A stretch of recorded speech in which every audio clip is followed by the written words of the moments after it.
one executive session that lasted for 45 minutes. And then, 1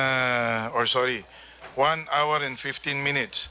And we have already called in 10 witnesses, 15 witnesses, 10 of whom are inmates, and 5 are government officials, 2 from NBI, 1 from Bucor, 1 from PSG, and 1 from PNP. We have granted many immunities also in the process. For today, we expect Jaybee Sebastian, Vicente C., Peter Co., Agoho, Diaz, Palcasantos, and Villasanta. So we have about 7 witnesses. If I recall it correctly, first hearing was only 5 witnesses, took us about 11 hours.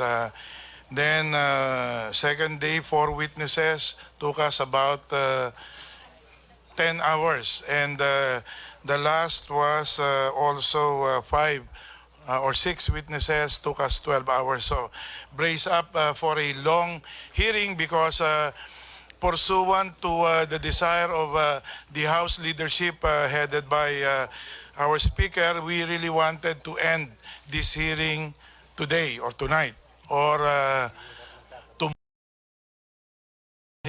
Hopefully we can cover everyone.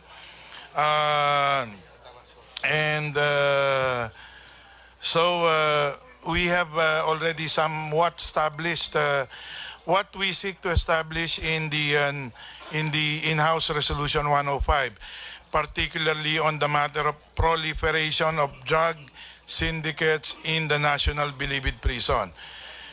The presence of syndicates in the Bilibid Prison is, I think, very much established already. Whether it is drugs or others, we will hear from today's hearing what Jaybee Sebastian, Vicente C., and Peter Co. will have to say.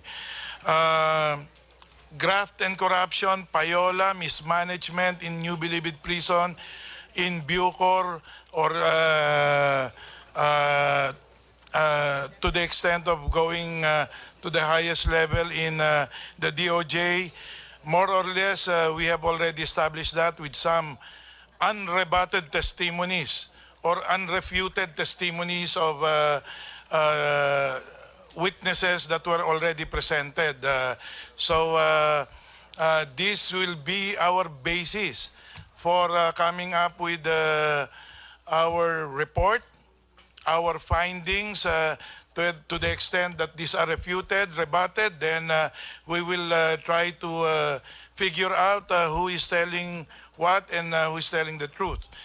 Under the circumstance, we have heard one side. We have tried to be very, very, very fair, transparent, and objective.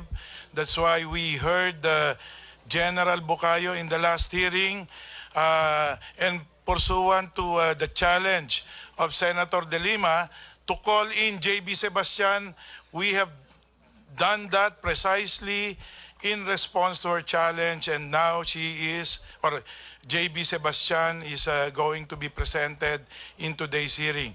Sabi po nila, government asset po to. Now we will find out what really is the truth behind all of these things. No? So anyway, these are what we have accomplished thus far, that I think one hearing will be sufficient to already cover what we need to establish in this legislative inquiry. But as I mentioned earlier, there are many more hearings that may be conducted by the House of Representatives.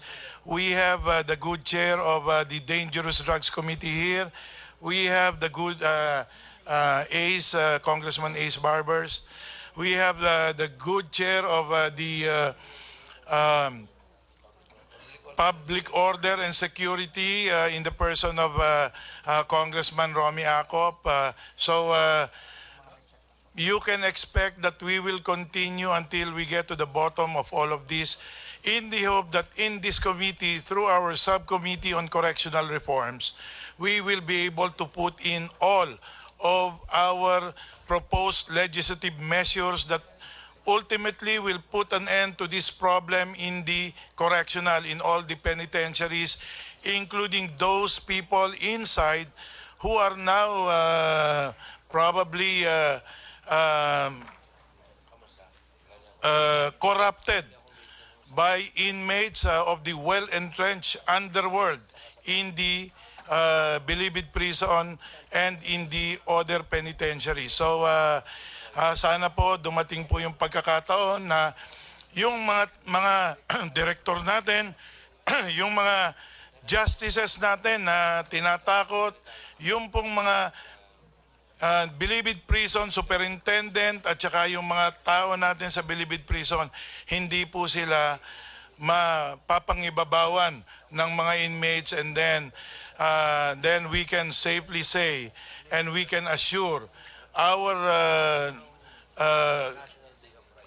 people, the Filipinos, na pag nabilanggo na po ang isang kriminal, ay hindi na po sila magiging at home doon, at sila po ay yung mga biktima naman po, nandyan po yung VACC. We precisely invited VACC, nandyan si Dante Jimenez, who we also ask to present to us their suggested remedial measures on how we can address all of these problems in the correctional in the country. And likewise, nandito rin po ang IBP, si President Attorney Rosario Setias Reyes, and of course yung kanya pong representative sa Congress na si Attorney Manny Buenaventura.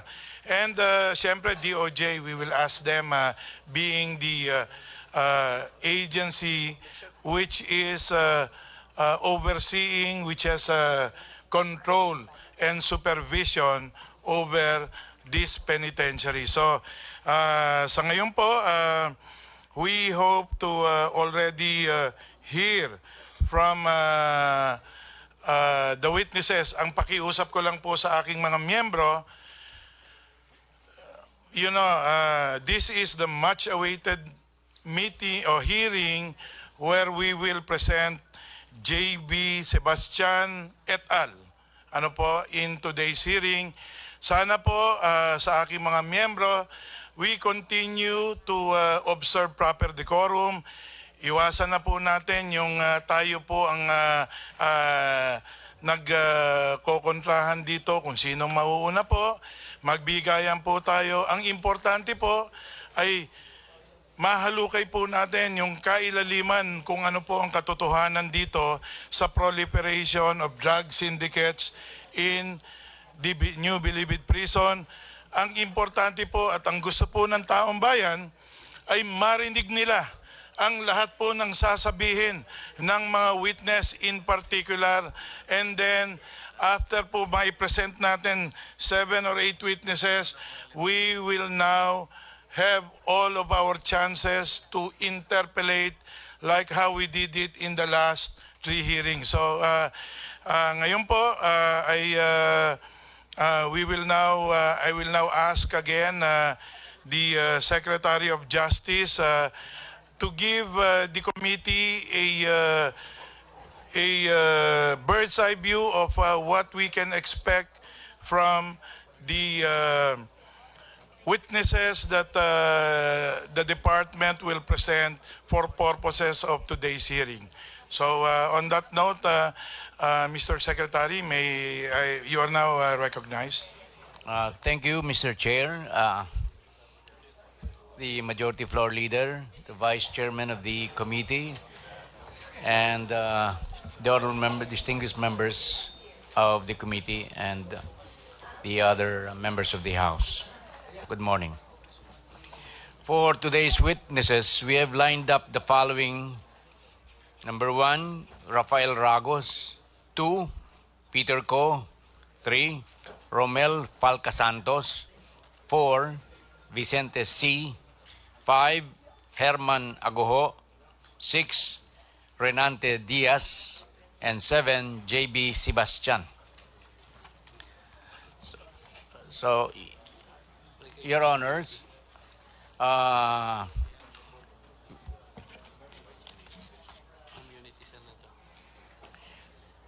we would like to ask that immunity be given to the following. Rafael Ragos has already been given immunity.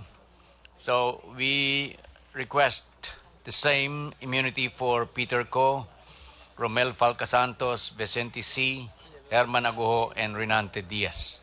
5 of them, Mr. Chair.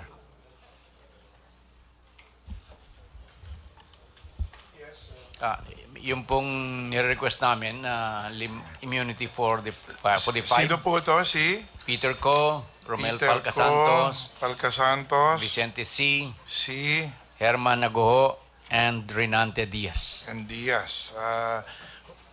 What again is the rationale for seeking unang-una muna ho, sila bang nanghihingi po nito? Sila pa Opo, with their lawyers, requested me if they could be given the same immunity that was given to previous or prior witnesses.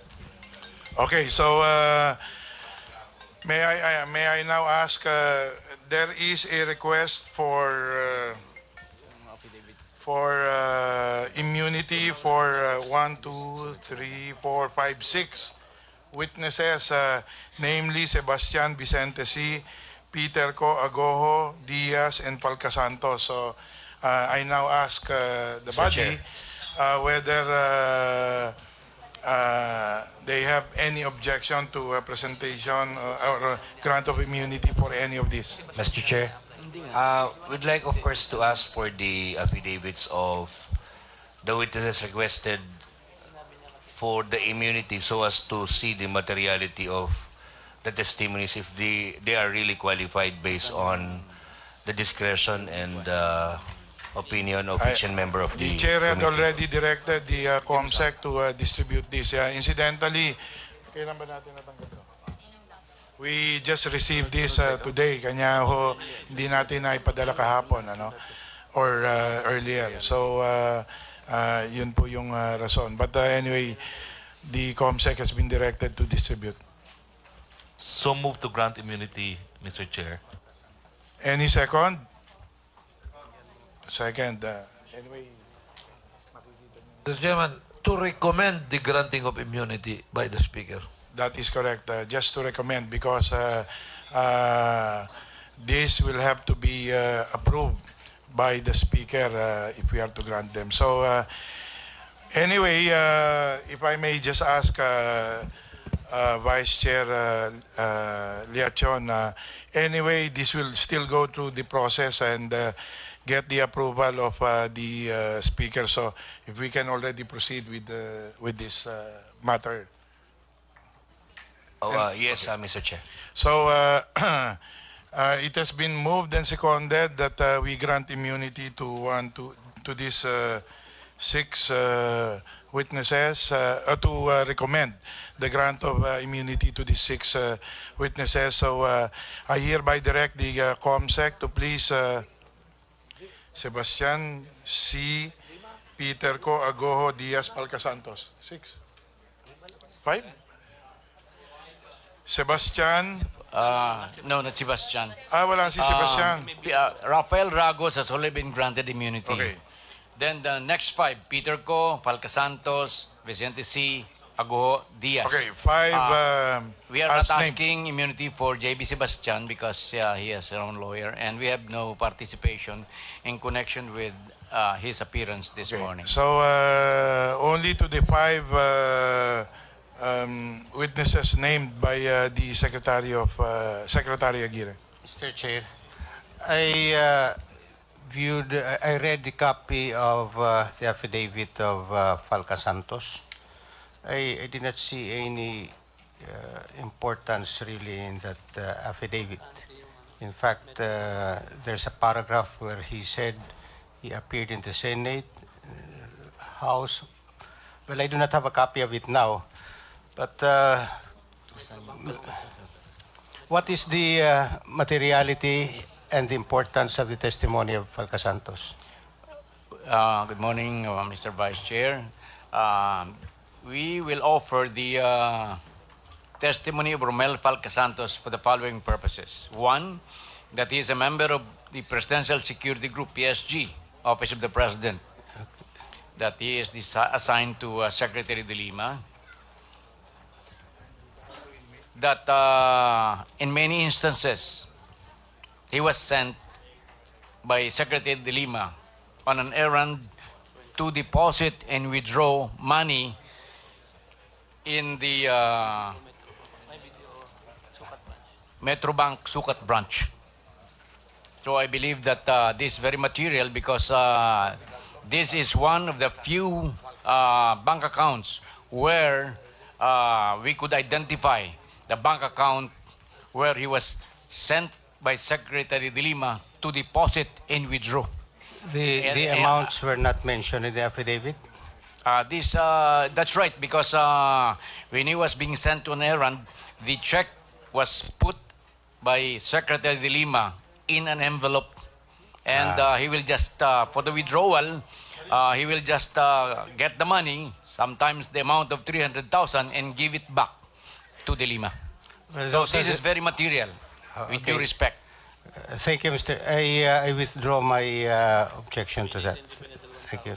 Okay, so now it has been moved and seconded, so I hereby direct COMSEC to make the necessary arrangement for the preparation of the pertinent documents to already secure the approval of the Speaker on this request for immunity for 5 named witnesses by by Secretary Aguirre. Thank you. So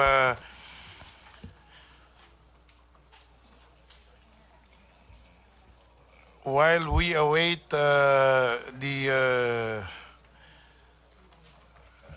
anyway, we're not seeking one for Sebastian. Are you ready to present Sebastian now? While we are waiting for the immunity, I think we could proceed with Rafael Ragos, who has already been No, granted. Sebastian is the much awaited. The committee would like to hear Sebastian. We have no problem with Sebastian, Your Honor. We could hear him through Okay, his so lawyer. please call in Jaybee Sebastian.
Nagpapatuloy po ang pagdinig dyan sa mababang kapulungan ng Kongreso kaugnay po nitong sinasabing kalakalan ng droga dito po sa New Bilibid Prisons at kabilang ho sa mga sinasabing haharap ngayon sa ika-4 na pagdinig sina Jaybee Sebastian, si Rafael Ragos, Reynante Diaz, Peter Co at Vicente C. At dito nga po sinabi nitong si Congressman Umali na pipilitin nila na matapos na itong pagdinig na ito. Baka malamang nga daw ngayon abutin sila ng madaling araw dahil sa dami ng harap ng mga resource person dito nga ho sa pagpapatuloy na pagdinig na ito ng Kongreso kaugnay ng sinasabing